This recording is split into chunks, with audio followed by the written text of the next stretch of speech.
Welcome to another episode of Day.Sports again here with my co-host Tom. How the bloody hell are you, mate?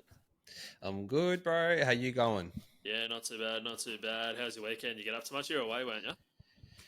Yeah, I was causing a ruckus in Rockhampton, in the I beef thought capital. So in the beef capital. I thought you were up in the Yeppoon for beef some reason. capital. Yeah, same, sort of. Ah, Rocky, Yeppoon, stone's throw from each other. yeah, right. And why were you causing But a ruckus up there? just away at a 30th. So yeah, I see. it was a big Like night. to see it. Yeah, you do get that on the 30th. Can't say mine was as big as yours. Did you get up to much for the old Valentine's Day or anything, or was that just all rolled into a weekend away? or just forgot about it. Oh no! Yeah, So better not relive that one.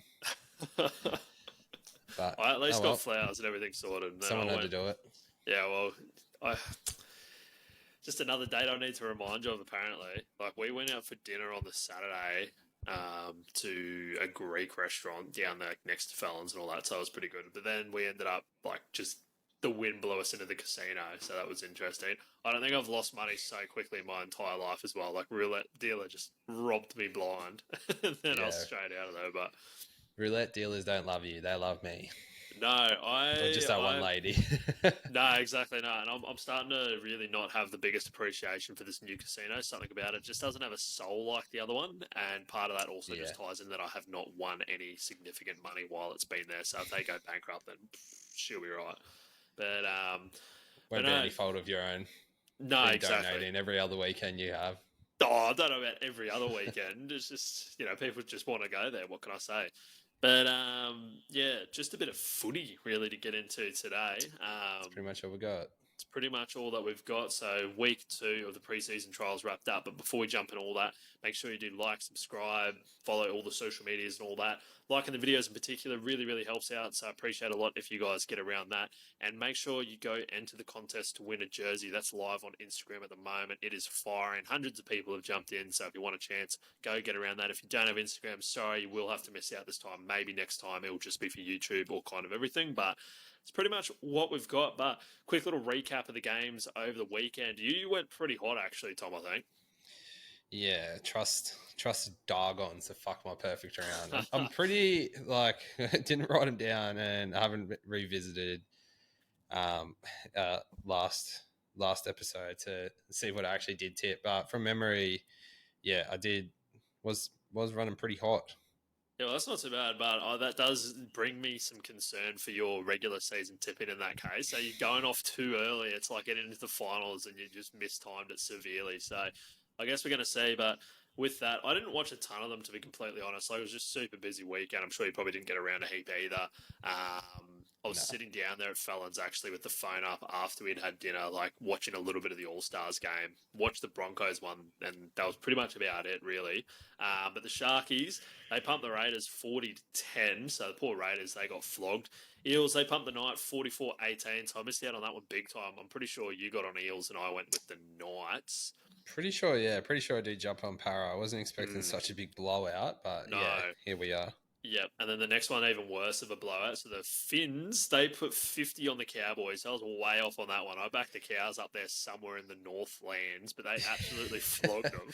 That was up at Barlow Park in Cairns, and I tipped the Finns purely because of the halves pairing that they sort of had going into that game, but I don't think too many people would have been expecting such a big blowout like that. Yeah, they're not the only team that got 50 put on them this weekend, but we'll get to that in a second. The Warriors, up the Waz, they beat Storm 36-10, so I jumped on Storm. You nearly went draw, but you backflipped onto the Waz, so you got that right as well. I'm pretty sure I went, Storm, no, draw, Waz. So, I was humming and hawing. So I think you went through just that one right, though. Combination.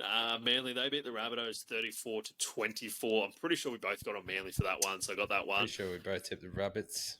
And then the Broncos, they went through. Oh, sorry. I'm pretty sure we both tipped Manly, not the Rabbits. Yes, tip Manly. Broncos obliterated. Cut that shit. Broncos obliterated the Titans 50-12. So I really wasn't actually expecting to see that. I was expecting a really close game with the lineup that the Titans rolled out, but the Broncos just fucking flogged them. Controlled delete them. But yeah, I thought it was just going to be a lot of tries in it for both sides, but it was a one-sided beat down by the Broncos. Then the Doggies, they beat the Tigers 20-14. So, well, it's just to be expected from Tigers. Honestly, I was expecting the Tigers after, I think I checked the score at halftime and they were up, I'm pretty certain. So I was actually expecting them to kick on. So not to be, might be another preview of West Tigers season 2025. Yeah, very well could be. I think it was a pretty close game because, the Tigers definitely were, I think, ahead there for a little bit, but it must have been down to the last kind of minute type of thing. And then the Dargans, they went out and touched up the Roosters 26-8, which we didn't expect. We both jumped on the Roosters to win and I think win well. So, not super great. Definitely didn't expect the Dragons to, even though they rolled out like a relatively decent team, but so did the Chooks.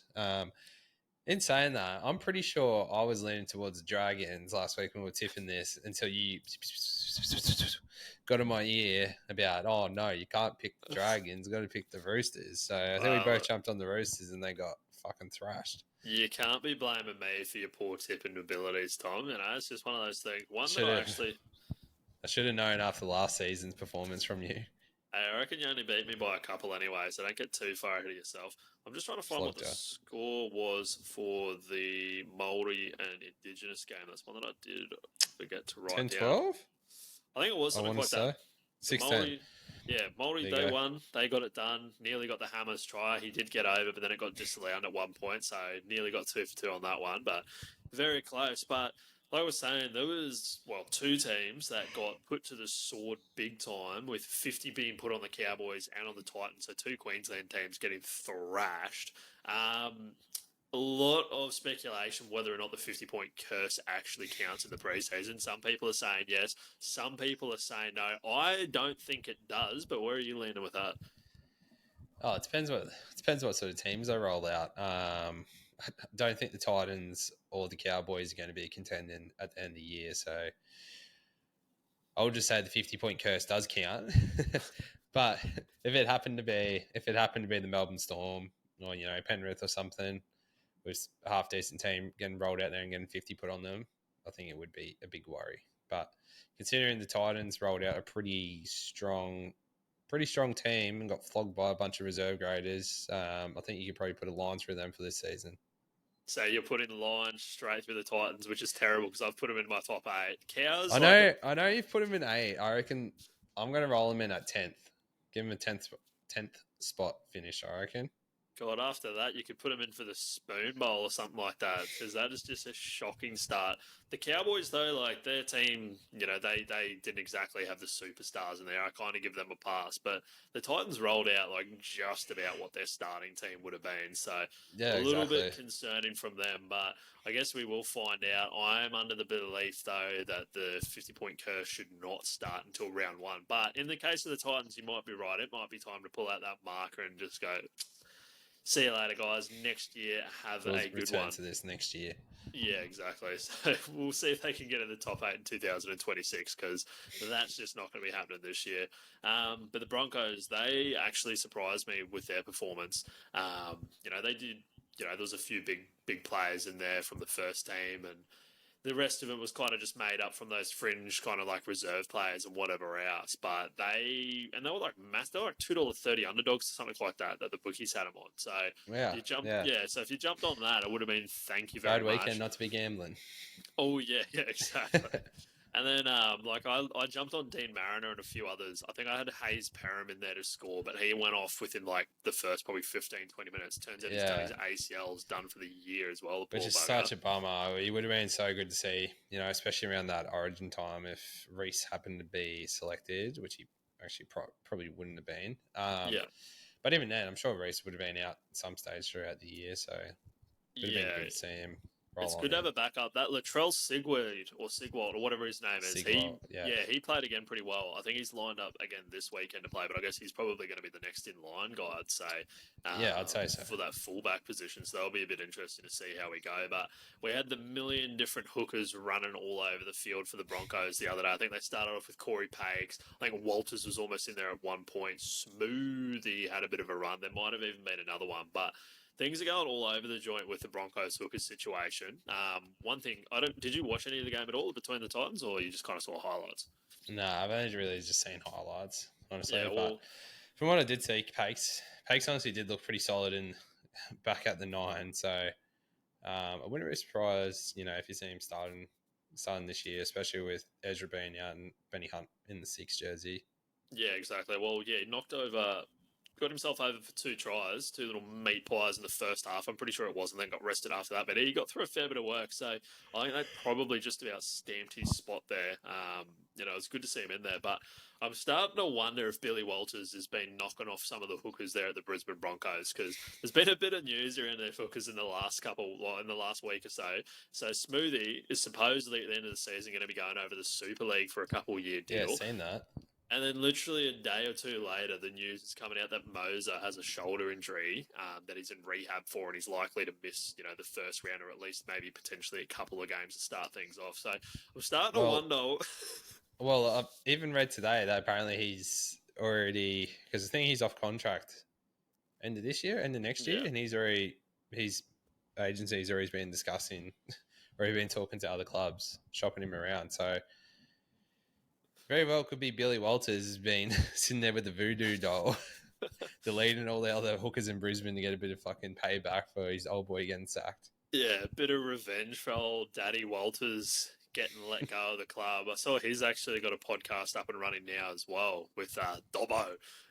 Kevin and Dobbo. Jeez, what a combo. Kevin and Dobbo. So I actually listened to the majority of the new episode today, but it wasn't too bad. And then, but yeah, it wouldn't surprise me though. It seems like Billy might be pulling some strings in the background there. He's got hookers falling left, right, and centre. So be very interesting. Imagine if he ended up keeping that 9 position after all. He won't keep the 9. There's no way in the world under Madge is he going to be keeping the 9. But there is a good discussion about who's going to be in the 14 jersey next year, because the last few years we've seen 2 hookers. At the end of last year, we're getting fucking 3 hookers for some stupid reason. We have had a starter and a bench hooker for the last 3 or 4 years or whatever, and it has been like that in Brisbane for a long time. But whether they will look for a more universal player to play across, cover more positions.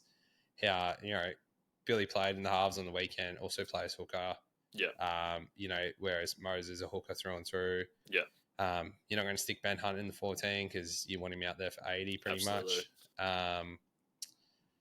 So yeah, I think it'll be interesting to see where they what avenue they sort of go down. Like even Corey Pakes, he come through, representative system as a junior, as a half, and then didn't get into the 9 until he was about 18, 20 or something like that. So he can also plead a case there as well to pick up 14 jersey, if not the starting 9 jersey. But yeah, be interesting to see what happens.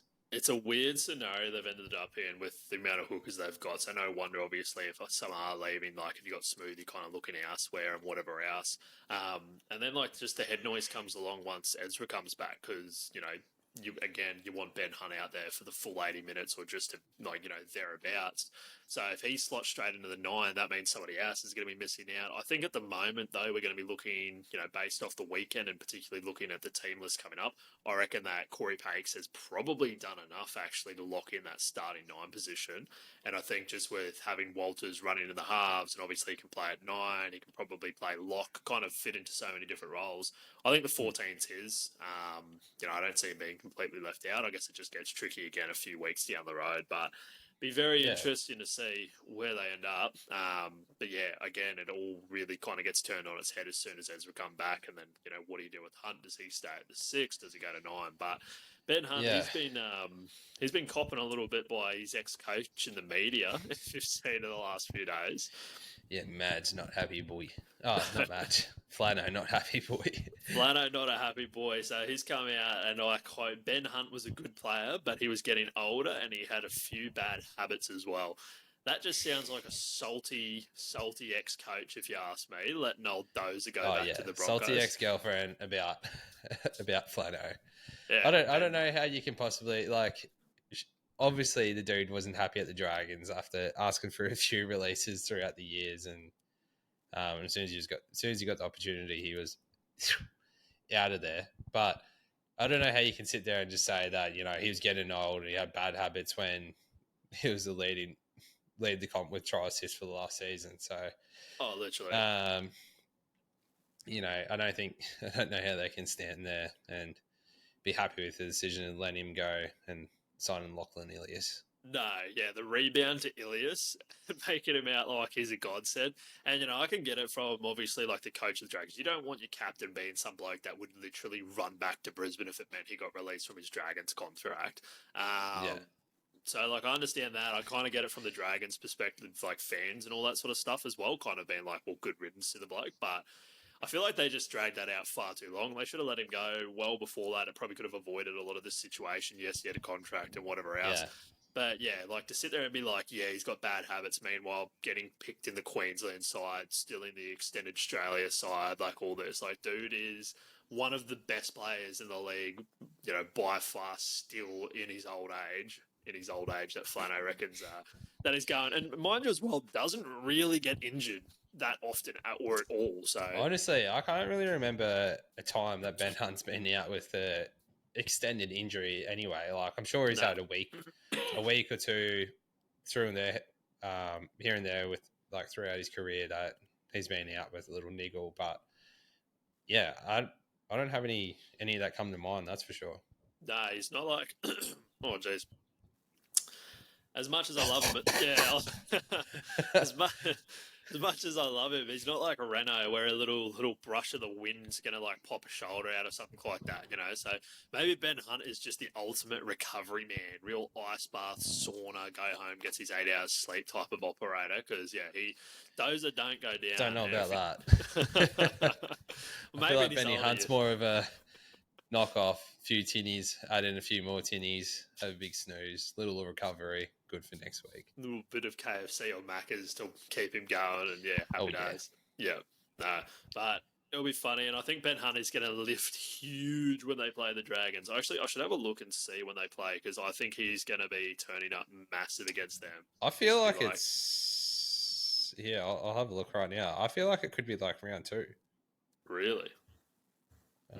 No, we play Canberra. So the Dragons, we don't meet them until round 11. So Ezra Mann will be actually back for that, I believe. That might be his first game back, or maybe his second game back. What was he suspended for? It was 10 weeks. So yeah, that could be his first game back, I think. Yeah, it might be the week before against the Rabbitohs, but if not, he should be back then. But I would be locking in Dozer for an anytime try score against the Dragons, if not for 2, because I reckon he's going to be gunning for him. Yeah, I know he loves that little kick the ball into the crowd celebration, but there's a good chance he's going to put it over Suncorp. Yeah, instead of Chris Lynn hitting the ball out of the Gabba, it's going to be Dozer kicking the ball out of Suncorp. Straight one-way ticket to the Caxton. Oh, yeah. And then speaking of Broncos players, though, Tristan Sailor, did you see what he got up to over the weekend over there in the Super League? So he scored. Didn't he light the world on fire? Oh, yeah, he was actually playing the game on it. He was playing Rugby League on easy mode because he scored 4 tries on debut. St Helens, they went on to win 82-0 at a beautifully named stadium called Wicked Stadium. So that's a piss take, isn't it? Rolling out there at 82-0. Thanks for coming. But, yeah, like, never thought Tristan Sailor, as much as the dude dicks for fingers sometimes at the back for the Broncos, he's generally like pretty decent player. He's pretty solid, and he's going to stack up in that Super League competition. I think he definitely just lost a fair bit of confidence in a few bad games he had for the Broncos, which sort of sent him a bit astray. But I could definitely see him going over there for a few years and having a couple of blinder seasons, come back with a lot more confidence and really, really putting his foot down in the NRL. Oh yeah, 100%. Like I said, yes, did he have some bad moments for sure, and I'm sure he'd put his hand up and and own him as well. It's just one of those things that confidence kind of took a hit. Don't get me started. But no, he's definitely a quality player, so I hope he does well. You might as well just hand him in the Man of Steel already, because it looks like he's just going to be ripping through people the entire time.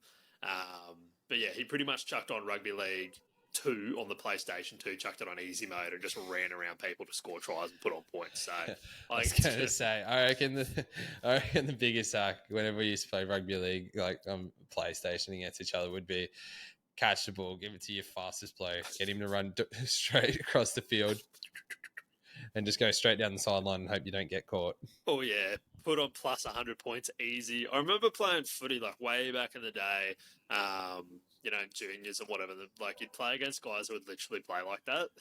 They would just get the ball. On the 10s and down, if you're lightning fast, you're just going straight. You're going right angles right and then going down the sideline. Oh, yeah. So not only in Rugby League on the PlayStation is it hacks, but it's hacks in real life as well. If you've got a bit of the foot falcons, you can just take off and get away.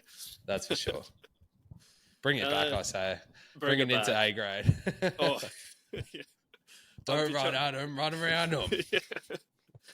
Yeah, that'd be an interesting coaching way to go about it. I'm just trying to run off the top of my head who would be like a lead at that. Hammer definitely screams straight into contention. Madge will bring it in. Bring in the coaching tactics. Bring it back to Brisbane, Madge. So instead of tape from the weeks before, it's actually just replays of Rugby League Live or whatever. It's just, so this is how you get around them. Yeah, we don't go through them, we go around them. What could possibly go wrong? Just give the ball to Reese and let him run around people. Actually, Mariner might be a better option. Yeah, Mariner might be the boy. Mariner's just, he's lightning. He picked up a few. I don't know why I just didn't load up on him on the weekend as well, by the way. But speaking he was a lock for a try scorer last season on the wing.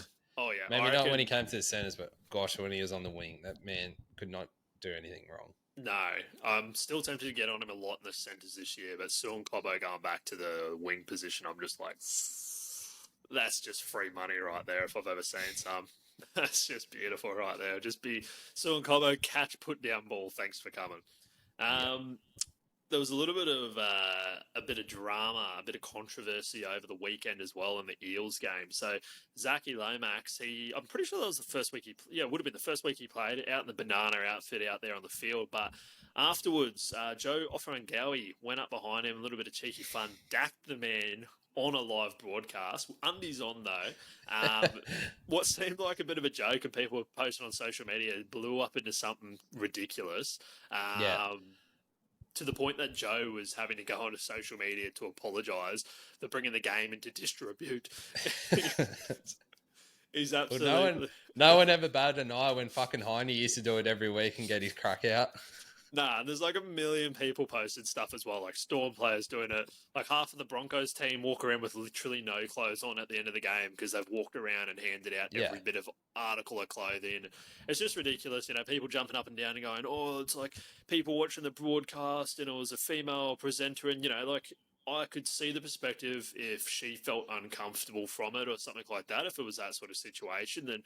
okay, that could have something, but it didn't seem like it anyway. She just kind of went on with it. They got cameras in the change rooms. Blokes walking around with pretty much nothing on all the time. Poor Zac Lomax got done. Yeah, but I think it was very much a bit of a media beat up. I think, and seeing Corey Parker absolutely carrying on about it on radio about, what if you didn't have any undies on, so on and so forth, I think they've been taken a little bit too far, this one. Oh, yeah. They're just squeezing that towel as dry as they can to try to get something out of it. Because, it's really blown up into something that it really shouldn't have. But if anyone the media hasn't had enough NRL players fucking up this off-season to get a story. So they've got to pick at something. So they've they've dove headfirst into dacking, so I guess that's not going to be something that's going to be happening. So there's going to be a no underwear ban in the rugby league instead of the Broncos 6-pack ban. It's going to be you can't take your pants off at the end of a game. So that might be the next thing that's going to be hitting the sheds. But if anything if any ban needs to be implemented or any investigation needs to be happening, it needs to be on a certain Roosters fullback, James Tedesco, because that man, no one's jumping up and down when he gets dacked at least twice every single game for the entire year. That bloke has his ass out just about every opportunity he gets. Yeah, Teddy's always got the coin slot out, that's for sure.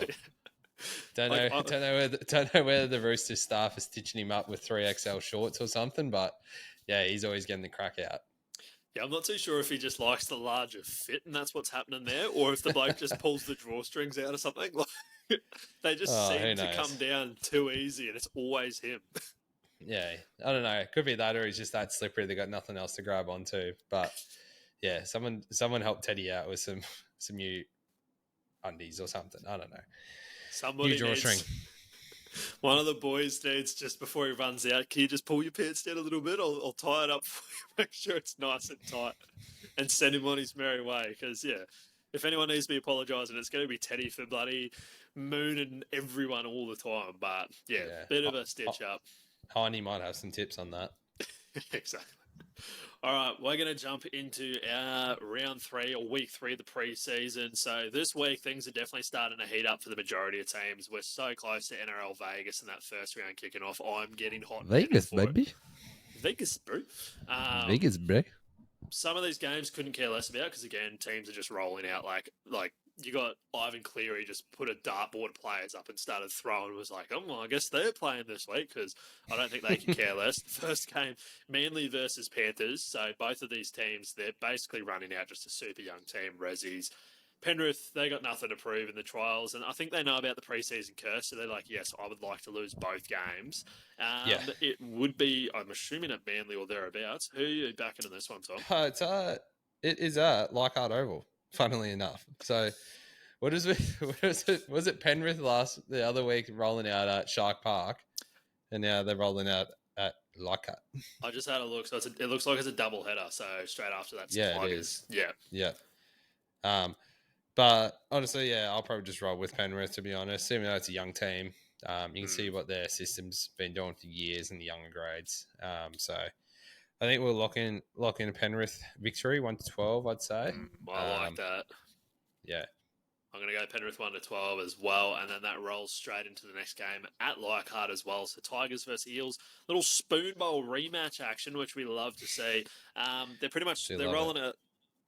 They're rolling out similar teams to last week. Terrell May, he's making an appearance.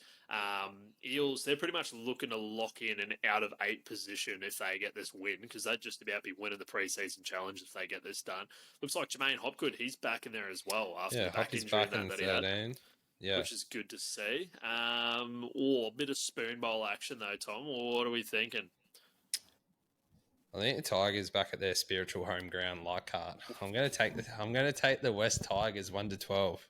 That is brave. The Eels looked pretty good last weekend, and they rolled out a very similar team. So yeah, but I'm just going woo and just taking the Tigers 1-12. But they're going to have to stop that Jermaine Hopgood offload if they're going to be a chance. Yeah, exactly. One thing, I am very keen to see how Terrell May goes, but that's purely just for my fantasy rugby league team and not much else.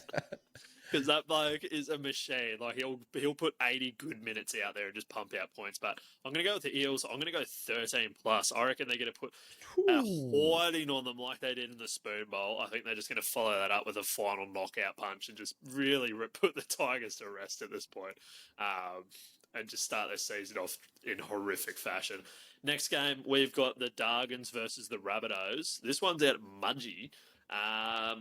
Let me see what's doing here. So, Trell Mitt, he makes a return for the Bunnies, which is huge. And a lot of the Bunnies Indigenous All-Stars players, they're back in as well. Dragons pretty much rolling out the same team. I think Dragons have just about rolled out their starting lineup for the season by the looks of it. So,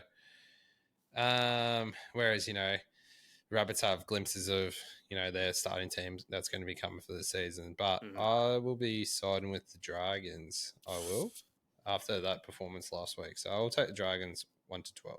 You got big faith in Lachlan Ilias to get some work Fucking done no, there. Lachlan Ilias. Is he Cole Flannagan, is, Lachlan Ilias combo, get it done. Yeah, there's your Daily M 6 and 7 right there. Bang, bang. Thanks for coming. Coming up against his old club. Showdown with Lewis Dodd to let him know who's the man. I don't know. I feel like it's one of those ones that Latrell Mitchell could single-handedly win this game by himself, depending on what mood he turns up in. Oh, what do I like here? I think I'm going to go with the Bunnies, and I'm going to go them 1-12. I see this one kind of being a little bit of a close one. I can't imagine Latrell's going to be out there for an extended period of time, but again, he might just go wham, bam, thank you, ma'am in the first half and then just kind of chill out. So we'll see. Yeah, the Dragons... I think Uncle Wayne will probably give him a good hit out in the first 40 and then rest him up, I'd say. We should big see season they're going to have coming up. Yeah, exactly. Yeah. No, we'll see. Trell's been fit for the last 3 years, apparently. Fittest he's ever been now, though. The next game, though, this one gets me very excited. I kind of wish I was going to this, but it just ends up being too much of a head noise. But it's at KO Stadium, which is nice. I'm pretty sure this is another doubleheader, but this one, the Broncos versus the Doggies, bro. It's going to be, and we got a bit of revenge after they thrashed us towards the end of last season. Both of these teams, again, it is a trial, but 50, I'll happily see it get put on the Doggies. We've got a die-hard Doggies fan as well as a mate of ours, slash Penrith fan. Yeah, Penrith fan. That now goes to the Bulldogs, but both of these teams, they're pretty much rolling out their full strength, at least probably for that first half or whatever. I cannot wait to see Ben Hunt, the Broncos jersey. That is just going to have I just can't wait to see what sort of combination him and Reno have sort of worked up in that first, in pre-season anyway. So hopefully that 6 and 7 combo is going to be firing, and hopefully all the other boys will be firing. Yep. And Reece Walsh running off Ben Hunt is just going to be a thing of beauty, I think. That is going to be, I might have to lock that in as my bet of the week. I know we haven't really discussed that, but Reece Walsh, I had a quick look when the teams came out. He was paying about $2.15 any time. Thanks for coming. Smack that straight away. I'm keen to see actually what the Broncos under Kevy ran that sweeping block play for fucking years. And the first year too long. And it just got found out ridiculously easy from other teams. Like the first year I reckon that was probably one of the biggest, I'm going to say one of the biggest, but big cause of us not going so well last year, that so many teams were just up and shutting down Reece compared to the year before. No one really defended it well, even though they all would have been doing video on it. Compared to last season, they just had the answers for it. So I'm keen to see how they're going to use Reece this year. But yeah. Well, I think who was I listening to? It was either Bloke or it would have been Levels. It would have been either or. I'm sorry that I can't remember which one it was, but they're pretty much just talking about the way that the Broncos played, and given they were kind of like the reserve players and whatever else, but seeing kind of the difference in their defense with probably Madge's system. Like they weren't playing that ridiculous flashy footy, and I wonder what that's going to look like as well for Reece Walsh, because we know that he is that guy, and it's probably going to be hard to change that or get that completely out of his game. But if they can defend their sets really well and then open up when they need to, especially with Reece and finding out new combinations, and you bring a guy like Ben Hunt in there, like it just changes everything. So I'm very keen to see that. Paddy, he's playing there in the 8, if you saw as well. Which kind of lines up. Can see him in the front row, and also Kobe Hetherington coming to the 13 as well. So that's going to be good. But I think Madge is going to be really good for Reece in the sense that he'll probably fucking hate it to start off with. But because no doubt he's going to get some sprays for doing some dumb shit. But he's going to have a coach that's actually going to hold him accountable for his mistakes instead of getting brushed over essentially because of the pay packet that he's on. So. Hopefully just good things again this weekend.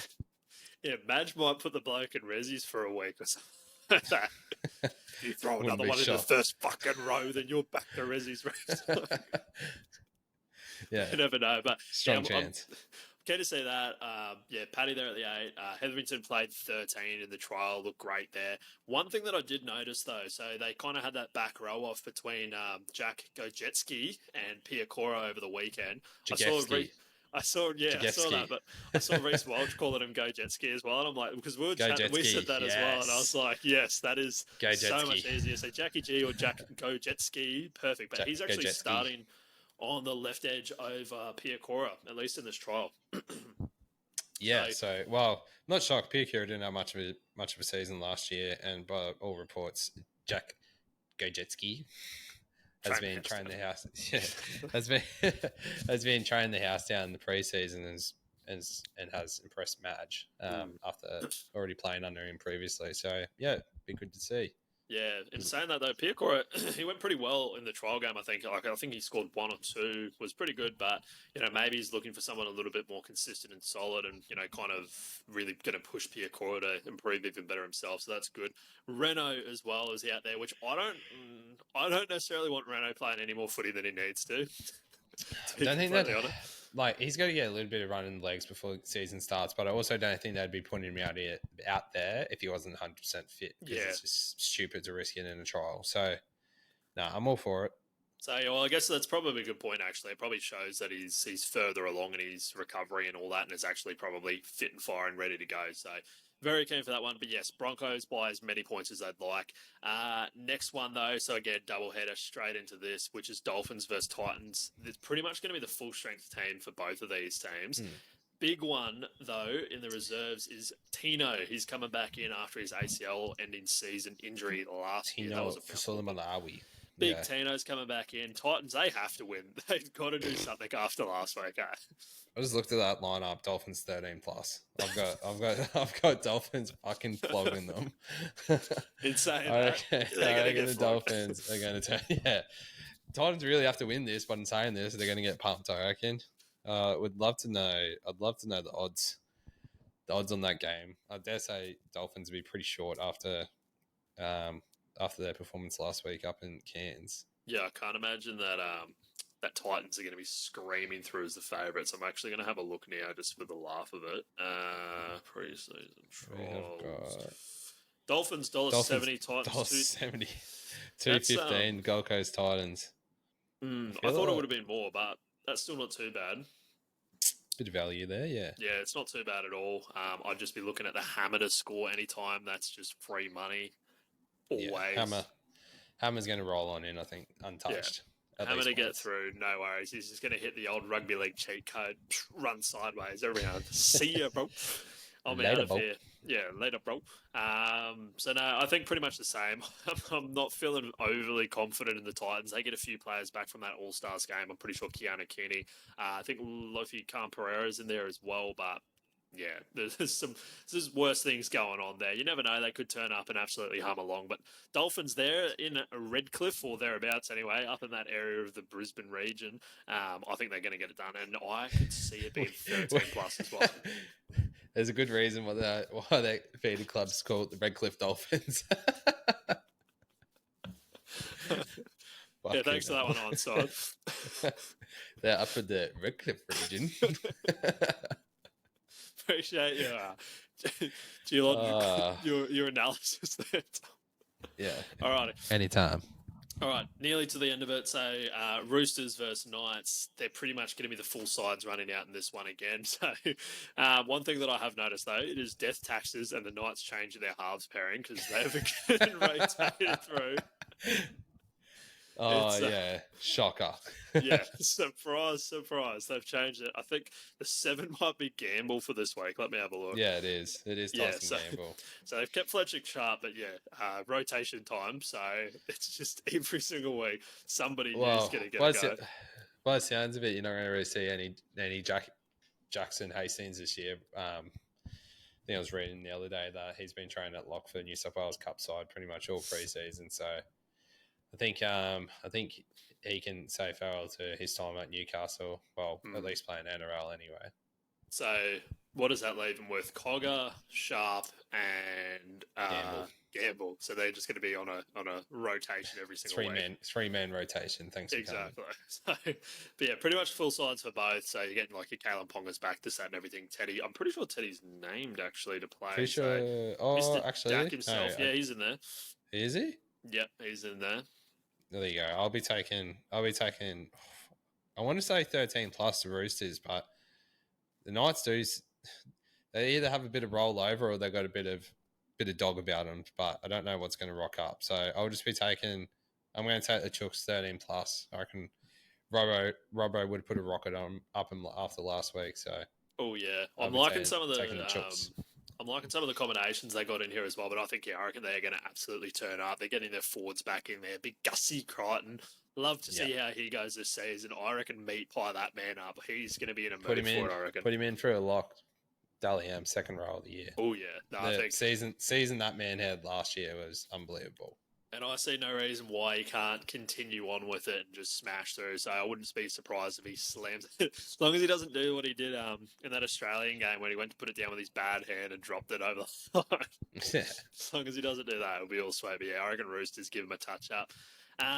Then on to the last game of the round, Storm versus the Cowboys. Storm, they're running out some big dogs. They're still holding back a lot of them. Cammy Munster, he's in there. Harry Grant, they're both going to be playing, but everyone else is pretty much getting rested up. Cowboys, though, they're pretty much running with their full team, so we should be seeing a massive improvement. I would say the Cowboys should win this one. If they don't, that would be extremely concerning.